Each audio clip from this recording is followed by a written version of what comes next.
தமிழக மக்களுடைய உரிமைகளை மீட்டெடுக்க வேண்டும். முதலில் இந்த உரிமைகள் என்னவென்று உங்களுக்கு தெரிய வேண்டும். அதற்காகத்தான் இந்த விழிப்புணர்வு பிரச்சாரம்.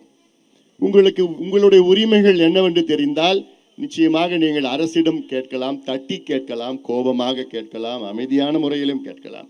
ஆனால் கேட்க வேண்டும். இவ்வளோ காலமாக நீங்கள் அமைதியாக இருந்து வருகிறீர்கள். நமக்கென்ன என்று ஒவ்வொரு முறையும் நீங்கள் இருந்த காரணத்தால் தான் இப்பொழுது ஆண்டு கொண்டிருக்கின்ற திமுக கொள்ளையடித்து கொண்டு தமிழ்நாட்டை நாசப்படுத்தி கொண்டு மக்களுக்கு என்ன செய்ய வேண்டும் என்றே தெரியாத ஒரு சூழலில் அவர்கள் ஆண்டு கொண்டிருக்கின்றார்கள்.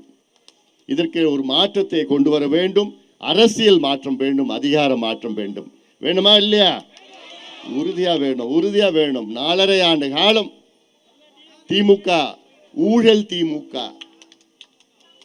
இந்த ஊழல் திமுகவை வீட்டுக்கு அனுப்புகின்ற காலம் நேரம் வந்துவிட்டது. இந்த ஊழல் ஆட்சியை அகற்ற வேண்டும். அதற்காகத்தான் இந்த நடைபயணத்தை நான் மேற்கொண்டிருக்கின்றேன். ஒரு ஆட்சி மாற்றம் தமிழ்நாட்டில் வர வேண்டும். ஒரே ஒரு முக்கிய கருத்து உங்களுக்கு நான் சொல்ல கடமைப்பட்டிருக்கின்றேன்.